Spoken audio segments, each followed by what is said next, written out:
और दोस्तों हम लेकर आ चुके हैं आप लोगों के लिए सुबह की 20 मिनट में 50 बड़ी और ताजा खबरें बताएंगे। दोस्तों आखिरकार कैसे हमास ने इजराइल को चटा दी धूल, इजराइल के कई टैंकों को कर दिया ध्वस्त। आखिरकार कैसे दोस्तों इजराइल ने अमेरिका के कर्मचारी को ही मार डाला फायरिंग में, जिसके बाद अमेरिका भड़क गया। क्यों प्रधानमंत्री नरेंद्र मोदी के ऊपर फायर हो गए जो है सत्यपाल मलिक। आखिरकार क्यों अखिलेश ने नारा दे दिया है कि 80 हराओ वाले नारे से बीजेपी में मच गई है भगदड़।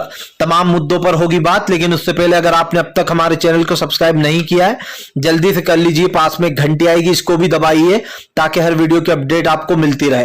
दरअसल दोस्तों आपको बता दे चले, अब अमेरिका के ही कर्मचारी को उड़ा डाला इजराइल ने, अमेरिका हुआ फायर। दरअसल आपको बता दे चले, इजराइल एक के बाद एक बड़ी गलतियां कर रहा है। पहले उसने अपने नागरिकों को उड़ा दिया था, अब उसने अमेरिका के एक कर्मचारी को उड़ा दिया। दरअसल आपको बता दे चले, ये मामला बढ़ता जा रहा है। गाजा पट्टी में अंधाधुंध फायरिंग कर रहे इजराइल ने अब अमेरिका के जो है मान्य दे समूह से जुड़े एक कर्मचारी की मौत कर दी है, जिसके बाद अमेरिका ने भड़क गया है। आपको बता दूं इससे पहले भी अमेरिका धमकी दे चुका था इजराइल को कि इजराइल जो है वो ऐसे हथियारों से हमले करे जो कि एकदम स्टिक हो, जो सिर्फ उन्हीं को मारे जिनको मारना चाहता है वो। लेकिन आपको बताते चले, अंधाधुंध फायरिंग से गाजा में मासूम लोगों की जानें जा रही हैं, जिसके बाद अब बुरी तरीके से अमेरिका भी भड़क गया है। आपको बताते चले दोस्तों, सत्यपाल मलिक ने लगा दिया सचिन पायलट पर बड़ा आरोप। सत्यपाल मलिक बोले राजस्थान में महज 2% से हारी बीजेपी और उस 2% के पीछे पायलट का खेल है। उन्होंने जानबूझकर जो है गहलोत को हरवाया कि मुझे नहीं बनने दिया तो गहलोत को हराओ।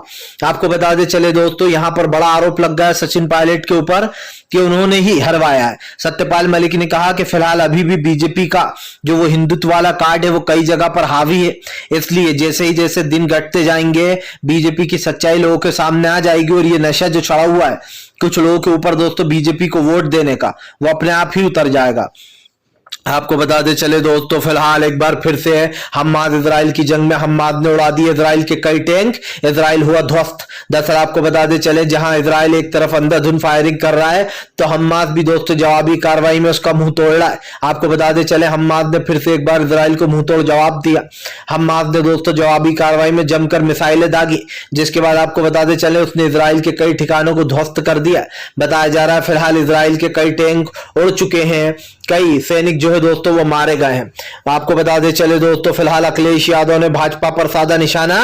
अखिलेश बोले बीजेपी के राज में जो बीजेपी के नेता हैं वो कुछ भी कर ले उनको फुली छूट मिलती है। अखिलेश यादव ने दोस्तों आपको बता दें, रामदुलार जिनके ऊपर यह सिद्ध हो गया कि उन्होंने एक छोटी बच्ची का रेप किया था, रामदुलार यादव पर अखिलेश यादव ने तंज कसते हुए कहा कि जो है सनातन विधायक की विदाई की गई या नहीं की गई। बलात्कार के मामले में भाजपा के डिजिटल सोनभद्र के विधायक को 25 साल की सजा, 10 लाख रुपए का जुर्माना, फिर भी अब तक विधानसभा की सदस्यता रद्द नहीं हुई है। कहीं उन्हें भाजपा विधायक होने की विशेष आदर और सम्मान तो नहीं दिया जा रहा है।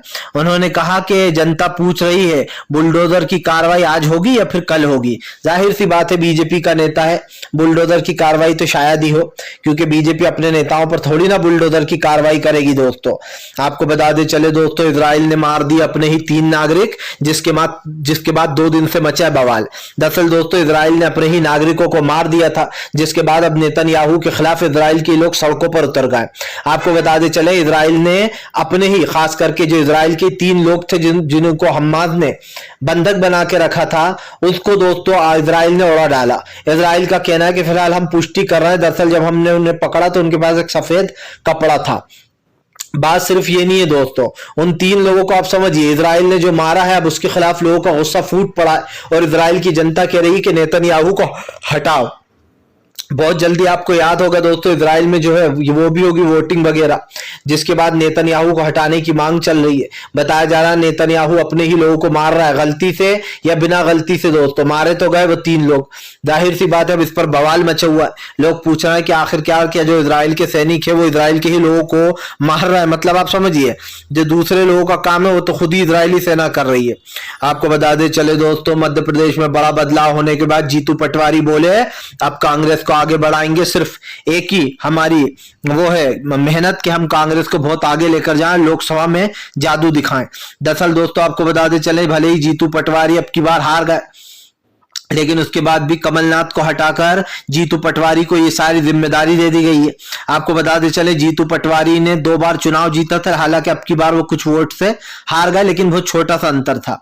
आपको बता दें उसके बावजूद भी कांग्रेस ने जीतू पटवारी को ये जिम्मेदारी दे दी और कमलनाथ ने इस्तीफा ले लिया। दरअसल दोस्तों अगर देखा जाए तो कमलनाथ ने कांग्रेस का बेड़ा गर्क करने में कोई कसर नहीं छोड़ी थी। कमलनाथ और नकुलनाथ जो उनके बेटे थे, उनका तो कहीं जादू दिखा ही नहीं मुझे। उनके साथ साथ कई और भी नेता थे जिनके बेटा, अब जैसे कि दिग्विजय को ले लीजिए, उनके बेटे का क्या रोल था, कहीं पर भी उनकी पॉपुलैरिटी नहीं है। ऐसे ही कांग्रेस को उन्होंने बेड़ा गर्क किया है। कमलनाथ का एक एटीट्यूड की अभी बहुत प्रॉब्लम है दोस्तों। जब कोई उनसे बात करने आता है, टिकट को लेकर बात करने आ रहे थे, तो अंदर की खबर मिली थी, कमलनाथ कहते थे दिग्विजय सिंह से जाके बात करो, मुझसे मत करो, मुझसे मत करो। तो अब आप समझिए, एक पार्टी में आप हो, चुनाव लड़ाया जा रहा है, कार्यकर्ताओं से अच्छे से बात करना, लोगों को ये बताना कैसे क्या होगा, लेकिन कमलनाथ बहुत कम बोलते थे। और ये एक बड़ा फैक्ट है दोस्तों कि शिवराज सिंह चौहान ने, आपने देखा कितना एफर्ट डाले, उनने लाडली बहन योजना में महिलाओं को यकीन दिलाया कि मैं जो है अब इसकी कीमत बढ़ाता जाऊंगा, 1200 से 1500 करूंगा, 2000 करूंगा, 2500 करूंगा, फिर 3000 कर दूंगा। और जगह जगह उन्होंने रोए भी, वो इमोशनल कार्ड भी खेला। ये सारी हथकंडे नेताओं के पास होना चाहिए। देखिए सुनने में आपको अजीब लग रहा होगा, लेकिन ये सब हथकंडे ही होते हैं, रोना जनता के सामने। आपने देखा है कि नहीं, प्रधानमंत्री कई बार भावुक हो जाते हैं, वो सब कुछ जनता के लिए ही होता है। आपको बताते चले दोस्तों, हमास इजराइल की जंग में नया मामला शुरू। हूती विद्रोहियों ने दोस्तों फिर से, आपको बताते चले, लाल सागर पर किया हमला, कई शिपों को बना लिया अपना निशाना। दरअसल आपको बताते चले, हूती विद्रोही लाल सागर के अंदर नजर गड़ाए बैठे, किसी भी तरीके से दोस्तों हूती विद्रोही शिपों को गुजरने नहीं दे रहा है। अगर किसी ने भी इजराइल की मदद करी तो दोस्तों उससे, हूती विद्रोहियों से बुरा, यमन से बुरा और कोई नहीं होगा। सीधी सी बात यह है कि हूती विद्रोहियों ने साफ कर दिया कि वो किसी भी मामले पर इन लोगों को आगे नहीं निकलने देंगे। उन्होंने कहा कि अगर शिपों से कुछ भी बिजनेस करने की कोशिश की गई तो हम खड़े हुए सामने मिलेंगे। आपको बता दे चले दोस्तों, फिलहाल संजय रावत ने बीजेपी के ऊपर निकाली भड़ास। संजय रावत बोले, जो लोग संसद में घुसे वो बेरोजगारी का मुद्दा तो है ही, लेकिन ये सरकार की सबसे बड़ी नाकामी भी है। जो लोग बड़े बड़े दावे करते हैं कि हमारी सुरक्षा ऐसी हमारी वैसी, उनका सीधा सीधा दिखाई दे गया। संजय रावत ने कहा कि जिस सांसद ने उन 2 लोगों को अंदर घुसाया, उस सांसद के बारे में कोई मीडिया चैनल बात नहीं कर रहा है। अगर वही सांसद कांग्रेस का होता तो अब तक दोस्तों उसको पाकिस्तानी करार दे दिया होता, ये तक कह दिया होता कि ये आतंकवादियों से मिला है, ये भी कह दिया होता, हिंदू मुसलमान भी आ जाता दोस्तों उसमें। लेकिन ऊपर वाले का बड़ा वो है एहसान कि इसमें कोई मुस्लिम नहीं था दोस्तों, ना सांसद ना कोई और, वरना तमाम मुद्दा जो है वो मुसलमान मुद्दा बना दिया जाता, संजय रावत ने कहा। और फिर इस पर देखो अब पूरी मीडिया कैसे उछल उछल कर बोलती, लेकिन अब तो सारी मीडिया चुप बैठी हुई है। कोई भी उस नेता को ब्लेम नहीं कर रहा जिसने उन लोगों को अंदर घुसाया। जाहिर सी बात है, बीजेपी का नेता है, उसको विशेष सम्मान तो मिलेगा ही गोदी मीडिया की तरफ से। आपको बता दे चले दोस्तों, फिलहाल भारतीय जनता पार्टी के खिलाफ जमकर गरजते हुए नजर आए मल्लिकार्जुन खड़गे। खड़गे बोले, संसद की गरिमा को लांग रही है बीजेपी, संसद से लेकर सड़क तक दोस्तों विपक्ष का जोरदार हंगामा। दरअसल आपको बता दे चले, संसद को लेकर मल्लिकार्जुन खड़गे ने कहा कि बीजेपी संसद की सारी सीमाएं लांग रही है, वह संसद के हर मुद्दे को नजरअंदाज कर रही है। खड़गे ने कहा कि ये छोटी बात नहीं है 2 लोगों का अंदर घुस जाना, और आप समझिए अपने साथ एक गैस का वो लेकर घुसना, कैनन। ये क्या दोस्तों छोटी बात है? अगर उस, समझ लीजिए ये तो 2 बेरोजगार थे बेचारे, इसलिए घुस गए अंदर, ठीक है। इसलिए कह रहा हूं मैं क्योंकि उन्होंने बेरोजगारी के नारे लगाए। सवाल ये नहीं है दोस्तों, सवाल ये है उनकी जगह अगर कोई आतंकवादी होता तो फिर क्या करते आप? क्योंकि उस वक्त जो 2001 में जो हुआ था हमला, उसको लेकर आज तक लोग जो है पुण्यतिथि मना रहे थे उसी दिन, और उसी दिन फिर से ये 2 लोग घुस जाते हैं, 2 लोग बाहर नारे लगाते हैं। चक्कर क्या है आप समझिए। आपको बता दे चले दोस्तों, हम्मास ने कर दिया ऐलान। हम्मास बोला फिलहाल किसी की मौत जाया नहीं जाएगी, फिलिस्तीनियों के साथ खड़ा है हम्मास, तमाम लोगों का लेगा वो इजराइल से बदला। आपको बता दें चले दोस्तों, फिलहाल हम्मास इजराइल से लगातार जंग लड़ रहा है। सीधी सी बात यह है दोस्तों कि फिलहाल इजराइल और हम्मास की जिस तरीके से जंग चल रही है उसमें कहीं ना कहीं हम्मास बड़ी कड़ी चुनौती दे रहा है, क्योंकि नेतन्याहू ने जो दावे किए थे कि वो अब की बार हम्मास को खत्म करके ही मानेगा दोस्तों, वे दावे सारे उल्टे पड़ रहे हैं, क्योंकि हम्मास तो खत्म होने से रहा। उल्टा इजराइल खत्म होता हुआ दिखाई दे रहा है मुझे तो, क्योंकि नेतन्याहू अपने ही लोगों को मार रहा है। इससे क्या साबित होता है कि नेतन्याहू दोस्तों कमजोर होता चला जा रहा है। मतलब साफ हो चुकी है कि फिलहाल दोस्तों इस बार कहीं ना कहीं ये लड़ाई आगे जाने वाली है। नेतन्याहू को इस बात की कल्पना भी नहीं है कि फिलहाल इस वक्त हमास क्या कर रहा है। आपको बता दें चले दोस्तों, उद्धव ठाकरे ने मोदी और अडानी को फंसाया। उद्धव ठाकरे बोले 100 वर्ग फीट की जमीन अडानी को तोहफे में दे दी गई है। धारवी की जमीन को मोदी सरकार ने एक तरीके से गिरवी पटक दिया, बेच दिया है। ये दावा कर रहे हैं जो है यहाँ पर दोस्तों उद्धव ठाकरे। दरअसल दोस्तों आपको बताते चले अडानी के ऊपर मोदी सरकार इतनी मेहरबान है कि उसके ऊपर गंभीर आरोप लगने के बाद भी, उसकी पोल खुलने के बाद भी मोदी सरकार ने अपनी एनआई से की कह दिया कि भैया कह देना कि उसके खिलाफ तो हमारे पास कोई सबूत ही नहीं है, कोई डॉक्यूमेंट्स ही नहीं मिले। आपको याद है जब सेबी पर लोगों ने आरोप लगाया था कांग्रेस ने, तो सेबी ने कहा हमारे पास कोई वो नहीं है अभी इनके पुख्ता एविडेंस, जिसके बाद सेबी ने कोई जांच नहीं की अडानी के ऊपर, जबकि दोस्तों ये सेबी का फर्ज बनता था कि वो जांच करे। यही नहीं दोस्तों, अब अडानी को फिर से नंबर 1 बनाने के लिए मोदी सरकार जुट गई है। मोदी सरकार ने उसको दोस्तों 100 वर्ग फीट का जो कॉन्ट्रैक्ट है वो अडानी को ही दिया है। इससे साफ दिखाई दे रहा है दोस्तों कि देश में बस 2-3 लोगों की चल रही है, खास करके प्रधानमंत्री नरेंद्र मोदी और गृह मंत्री अमित शाह। ये दोनों मिलकर दोस्तों बड़े बड़े प्रोजेक्ट जो अडानी को दे देते हैं ताकि उससे अडानी का भी फायदा हो और इनका भी फायदा हो। इसी का आरोप लगाया उद्धव ठाकरे ने। उद्धव ठाकरे ने कहा कि धारावी की जमीन को आपने बेच दिया, और उन्होंने ये तक नहीं कहा, उन्होंने कहा कि फिलहाल इस जमीन में धारावी की जो भी जमीन थी एक तरीके से मोदी सरकार ने उनकी जमीन में जो है यहाँ पर चीनी 100 फीट की जमीन को गिरवी पटक दिया या बेच ही दिया, एक तरीके यही समझ लिए। उन्होंने कहा कि टीडी का इतना बड़ा घोटाला आज तक नहीं हुआ, यह आरोप लगाया उद्धव ठाकरे ने। आपको बता दे चले दोस्तों असदुद्दीन ओवैसी ने बीजेपी पर साधा निशाना।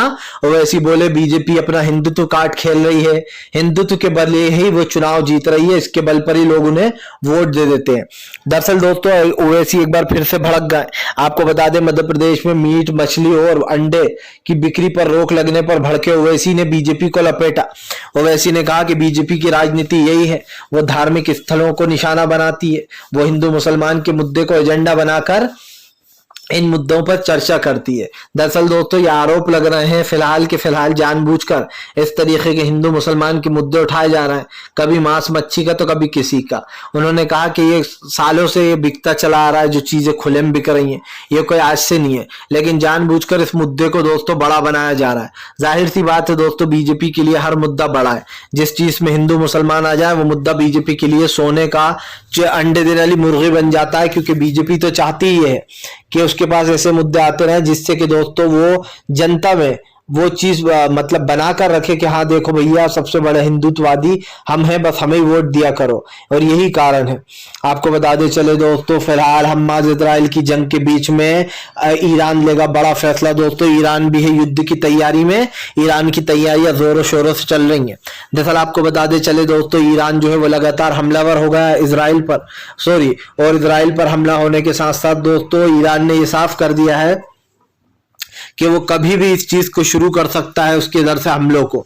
आपको बता दूं ईरान और इजराइल की वैसे भी बनती नहीं है दोस्तों, क्योंकि शुरुआत से ही इजराइल साफ साफ कह रहा है ईरान कि फिलहाल इजराइल जो है वो जानबूझकर वहां के मासूम लोगों की हत्याएं कर रहा है, जिसको लेकर ये बवाल मचा हुआ। अब फिर से एक बार आपको बता दे चले ये बात साफ कर दी गई है कि पूरी तरीके से दोस्तों इजराइल और हमास की इस जंग में इजराइल बहुत पीछे है और हमास बहुत आगे है। तो आपको बता दे चले फिलहाल ईरान ने साफ कहा है कि वो भी हमले करेगा अगर इजराइल नहीं रुका तो। मतलब साफ है दोस्तों गाजा पट्टी और खान यूनिस को लेकर अब जंग तेज हो सकती है और इस जंग की शुरुआत हो सकती है। आपको बता दे चले दोस्तों मामा शिवराज के बागी सुर क्या बीजेपी को डुबा देंगे? क्या मामा शिवराज भी दोस्तों अब अपनी अलग राह पकड़ चुके हैं? क्या वो अपनी एक नई पार्टी बनाने जा रहा है? दरअसल दोस्तों संकेत तो कुछ ऐसे ही मिल रहा है। माना जा रहा है मामा शिवराज के तेवर देखकर बीजेपी में भगदड़ मची हुई है। बीजेपी के कई नेता दोस्तों एक चीज अच्छे से जानते हैं कि शिवराज सिंह चौहान मध्य प्रदेश के मोदी के बाद अब सबसे कद्दावर नेता बन गए थे, और ये बात प्रधानमंत्री नरेंद्र मोदी और गृह मंत्री अमित शाह दोनों को बर्दाश्त नहीं होती है कि उनसे ऊपर कोई चला जाए। इसीलिए शिवराज सिंह चौहान का पत्ता काट दिया गया। आपको बता दे चले दोस्तों, अब शिवराज सिंह चौहान जो कि इतने पॉपुलर थे, धीरे धीरे कर लोग उनको भूल जाएंगे। माना जा रहा है उनका हाल भी 19 साल पहले की उमा भारती और लाल कृष्ण आडवाणी जैसा होगा, जब उमा भारती को मध्य प्रदेश से हटा दिया गया था। यही कारण है दोस्तों जो अब कहीं ना कहीं निशाने पर आ गए हैं शिवराज सिंह चौहान के मोदी और शाह। ये साफ दिखाई दे रहा है, बगावती सुर जल्दी आपको देखने को मिलेंगे। आपको बता दे चले दोस्तों, राजस्थान में भी हो सकता है बड़ा बदलाव। मध्य प्रदेश छत्तीसगढ़ के बाद राहुल गांधी की नजर राजस्थान पर भी। हालांकि हम आपको बता दें राजस्थान में सबसे अच्छी स्थिति थी, क्योंकि आपको बता दें अशोक गहलोत को लोग बहुत पसंद करते हैं। अशोक गहलोत, आप समझिए महज 2% वोट क्या होता है, 2% से हारे हैं सिर्फ अशोक गहलोत। अगर दोस्तों सचिन पायलट के वो बागेश्वर ना होते तो मुझे लगता है कि अभी भी अशोक गहलोत की ही सरकार होती वहां पे, क्योंकि जाहिर सी बात है सचिन पायलट के बागेश्वरों ने काफी खेल बिगाड़ा था, और 2% वोट अगर और मिल जाता तो गेम चेंज हो जाता। लेकिन खैर 2% से हारे, हार तो हार होती है, ये तो हम भी जानते हैं। लेकिन दोस्तों 2% क्या होता है, अगर थोड़ी और मेहनत की जाती तो मुझे लगता है 2% वोट से जीत भी सकती थी कांग्रेस। अब हम आपको बता दें, यह आकलन काफी ज्यादा लंबा लगता है आपको देखने में सीटों का, लेकिन प्रतिशत सिर्फ 2 ही था। और ये आप अच्छे से जानते हैं कि छत्तीसगढ़ और राजस्थान इन दोनों जगह पर सरकार गंवाना एक बहुत बड़ी गलती है कांग्रेस की, क्योंकि अब देखा जाए तो हिंदी राज्य में कांग्रेस सिर्फ हिमाचल में ही है, बाकी तमाम राज्य उसके जा चुके हैं। मिली जुली सरकार एक बिहार में है उसकी, और तो जगह बीजेपी ने गिरा दी है उसकी सरकार है, या फिर स्टेट छीन लिए। आपको बता दे चले दोस्तों, फिलहाल हमास इजराइल की लड़ाई में एक नया मोड़। क्या दोस्तों पूरी तरीके से हमास कर देगा इजराइल को बर्बाद? दरअसल आपको बता दे चले, बताया जा रहा है हमास ने भी दोस्तों अपने लड़ाकों को नसीहत दे दी है कि फिलहाल ज्यादा से ज्यादा वॉर किए जाएं और ऐसे सटीक किए जाएं कि सबसे ज्यादा नुकसान हो इजराइल को। आपको बता दे चले, हमास के लड़ाके दोस्तों ऐसे हमले कर रहे हैं जिससे कि इजराइल को ज्यादा नुकसान पहुंचे, क्योंकि हमने एक चीज देखिए, इजराइल लगातार इसी तरीके की चीजें करता हुआ नजर आ रहा है, जिसको रोकने के लिए कहीं ना कहीं हमास ने अपने कदम आगे बढ़ा लिए हैं। और आगे चलकर दोस्तों हमास एक नए रुख में हमें नजर आएगा, क्योंकि फिलहाल एक चीज तो साथ है, हमास के सपोर्ट में कई देश हैं, चाहे वो अरब देश हो या फिर दोस्तों तमाम देश, वो साथ इस वक्त जो सभी लोग उसका देना है। आपको बता दे चले दोस्तों, इंडिया गठबंधन की बैठक में सीट शेयरिंग को लेकर जल्दी होगा फैसला। अब इंडिया गठबंधन दोस्तों कोई गलती नहीं करना चाहता, वो मिलकर चुनाव लड़ेगा और मिलकर बीजेपी को हराएगा। दोस्तों अगर देखा जाए तो हाथ से हाथ मिलाओ तो ताकत बढ़ती चली जाती है। कहते हैं ना, एक लकड़ी को तो सब तोड़ सकते हैं, लेकिन अगर लकड़ियों का झुंड बना दिया जाए दोस्तों तो उसको तोड़ना बहुत मुश्किल हो जाता है। और ये बीजेपी के लिए भी एक चुनौती है, और दोस्तों इंडिया गठबंधन के लिए भी। अगर उसे बीजेपी को हराना है दोस्तों, तो सबसे पहले इन तमाम नेताओं को यह तय कर लेना होगा कि कहां कौन कितनी सीट पर चुनाव लड़ेगा। उसके बाद सबसे बड़ा फैसला, एक सुर में सबको ये एडमिट करना होगा कि अब हम लोग एक दूसरे की पार्टी के खिलाफ कुछ भी, एक भी शब्द नहीं बोलेंगे। जाहिर सी बात है, अगर आप एक इंडिया गठबंधन का हिस्सा हो तो आपको किसी के बारे में कुछ बोलना नहीं चाहिए था। लेकिन यहां पर हमने 2 लोगों की मिस्टेक देखी, पहले थे अखिलेश, दूसरी थी ममता। इन दोनों ने दोस्तों पार्टी के खिलाफ खूब चीजें बोली। मतलब राहुल गांधी के खिलाफ बोल रहा हो तो आप जाहिर सी बात है वो इंडिया गठबंधन का हिस्सा थे, लेकिन अखिलेश ने कहा कांग्रेस पार्टी चोर है और कांग्रेस को वोट मत देना। मध्य प्रदेश में अखिलेश का भी एक बड़ा रोल रहा है कांग्रेस को हराने में। आप समझिए, जब आप खुद ही कह रहे हो कि कांग्रेस चोर है, इसको वोट मत देना, तो जब आप इंडिया गठबंधन में आओगे तो लोग सोचेंगे यार कल तो ये कह रहा था कि कांग्रेस को वोट मत देना, वो चोर है, आज इन्हीं के साथ मिलकर लोकसभा का चुनाव लड़ा जा रहा है। तो जब खुद ही तो आप लोगों के दिल में ये बात डाल रहा तो कोई आपको वोट क्यों ही देगा? वो सोचा कि ये खुद ही तो आपस में लड़ना है। इसीलिए दोस्तों सबसे पहले जो कमी दूर करने की जरूरत है वो ये कि बयानबाजी बिल्कुल नहीं होगी इंडिया गठबंधन के लोगों में एक दूसरे की पार्टियों पर। इससे अच्छा तो केजरीवाल था, कम से कम वो किसी पार्टी पे गरजे नहीं खुलकर। आपको बताते चले दोस्तों, फिलहाल अब कई बड़े बदलाव की है जरूरत। देश में भाजपा को हराएंगे, अपना शासन लाएंगे। जी हां दोस्तों, कांग्रेस इंडिया गठबंधन किया है, नए लोगों ने दिया नया नारा। दरअसल आपको बताते चलेंगे दोस्तों, भाजपा को हराओ, अपना शासन लाओ, जनता का शासन आएगा दोस्तों। अब कहीं ना कहीं बीजेपी जाएगी तो 2024 के लिए दोस्तों पूरी तरीके से खरगे ने बना लिया है अपना प्लान। मल्लिकार्जुन खरगे बताएंगे किस पार्टी को क्या करना है, कैसे कैंपेन होगा, कहां से इसकी शुरुआत की जाएगी, कहां कितनी सीटें बांटी जाएंगी। अब यानी कि दोस्तों 19 तारीख के दिन ये बैठक होनी है। देखा जाए तो ये कल ये बैठक होगी लगभग 19 तारीख को, क्योंकि जाहिर सी बात है दोस्तों इस बैठक के बाद ये पता चल ही जाएगा कि आगे क्या होगा। वीडियो अच्छा लगे तो कृपया लाइक करें।